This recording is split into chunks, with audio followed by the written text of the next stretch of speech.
हमारी मांगे पूरी करो, हमारी मांगे पूरी करो, एफटीएस एकता जिंदाबाद, एफटीएस एकता जिंदाबाद। કમિશન અને સર્વર સમસ્યાઓના ઉકેલની માંગ. રાજ્યભરના સસ્તા અનાજ દુકાનદારો આજે હડતાલ પર ઉતર્યા છે. એફપીએસ એસોસિએશન દ્વારા કમિશનનો દર ઓછો હોવો, સર્વર વારંવાર ડાઉન થવાને કારણે થતી મુશ્કેલીઓ, ગુણવત્તા અને સ્ટોક સંબંધિત તકલીફો સહિત કુલ 20 જેટલી માંગણીઓને લઈને આ હડતાલનું આયોજન કરવામાં આવ્યું છે.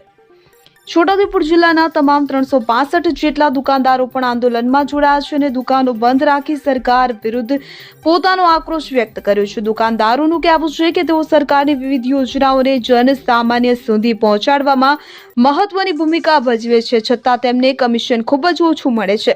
સાથે જ સર્વર વારંવાર ડાઉન થવાથી ગ્રાહકોને પણ ભારે મુશ્કેલીઓનો સામનો કરવો પડે છે. દુકાનદારો જણાવે છે કે રાજ્ય તેમજ કેન્દ્ર સરકારના બંને અંગૂઠાની ચકાસણી પ્રક્રિયા દરમિયાન અનેક તકનીકી તકલીફો ઊભી થાય છે, જેના કારણે અનાજ વિતરણની પ્રક્રિયા અટકી જાય છે. દુકાનદારોની સ્પષ્ટ માંગ છે કે સરકાર તેમની સમસ્યાઓને ગંભીરતાથી લઈ યોગ્ય ઉકેલ લાવે. જો સરકાર તરફથી સંતોષકારક પગલાં લેવામાં નહીં આવે તો હડતાલ અનિશ્ચિત સમય સુધી ચાલુ રાખવાની ચેતવણી રાખવામાં આવી છે. અમે બોડેલી એફપીએસ તાલુકાના દરેક વેપારી આજે ભેગા થયા છે. ગુજરાત રાજ્ય અને વડોદરા જિલ્લો છોટાઉદેપુર જિલ્લાના દરેક વેપારી જોડાયેલા છે આમાં. કારણ કે અમારે બહુ લાંબા સમયથી પડતર માંગણીઓ સરકારથી સંતોષાઈ નથી. એના માટે અમે આજે ભેગા થયા છે અને હડતાલથી અમે ગઈકાલથી જોડાયેલા છીએ.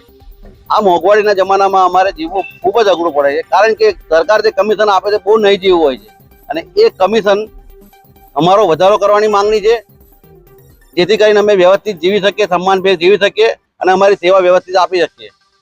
બીજો અમારો મુદ્દો એવો છે કે સર્વર બહુ ખોળકાઈ જાય છે. વિતરણ દરમિયાન પબ્લિક રેશન કાર્ડ ધારકો ખૂબ જ હેરાન થાય છે. અંગૂઠા પડતા નથી, બબ્બે અંગૂઠા લેવા પડે છે, એટલે બહુ જ તકલીફ પડે છે. તો સરકાર એક અંગૂઠો કરી દે, રાજ્ય સરકાર ને કેન્દ્ર સરકારની યોજનાનો એક અંગૂઠો કરી દે તો પબ્લિકને બી શાંતિ થઈ જાય અને અમારે વ્યવસ્થિત સર્વર ચાલે તો અમે વિતરણ ઝડપથી કરી શકીએ. એટલા માટે પ્રિય દર્શક મિત્રો, આપના વિસ્તારની આવી જ લેટેસ્ટ, સચોટ અને સાચી નિર્ભર ખબરો માટે ઈ ક્રાંતિ ન્યૂઝ ચેનલને હમણાં જ સબસ્ક્રાઇબ કરી લેશો અને લાઇક, કમેન્ટ પણ જરૂરથી કરશો.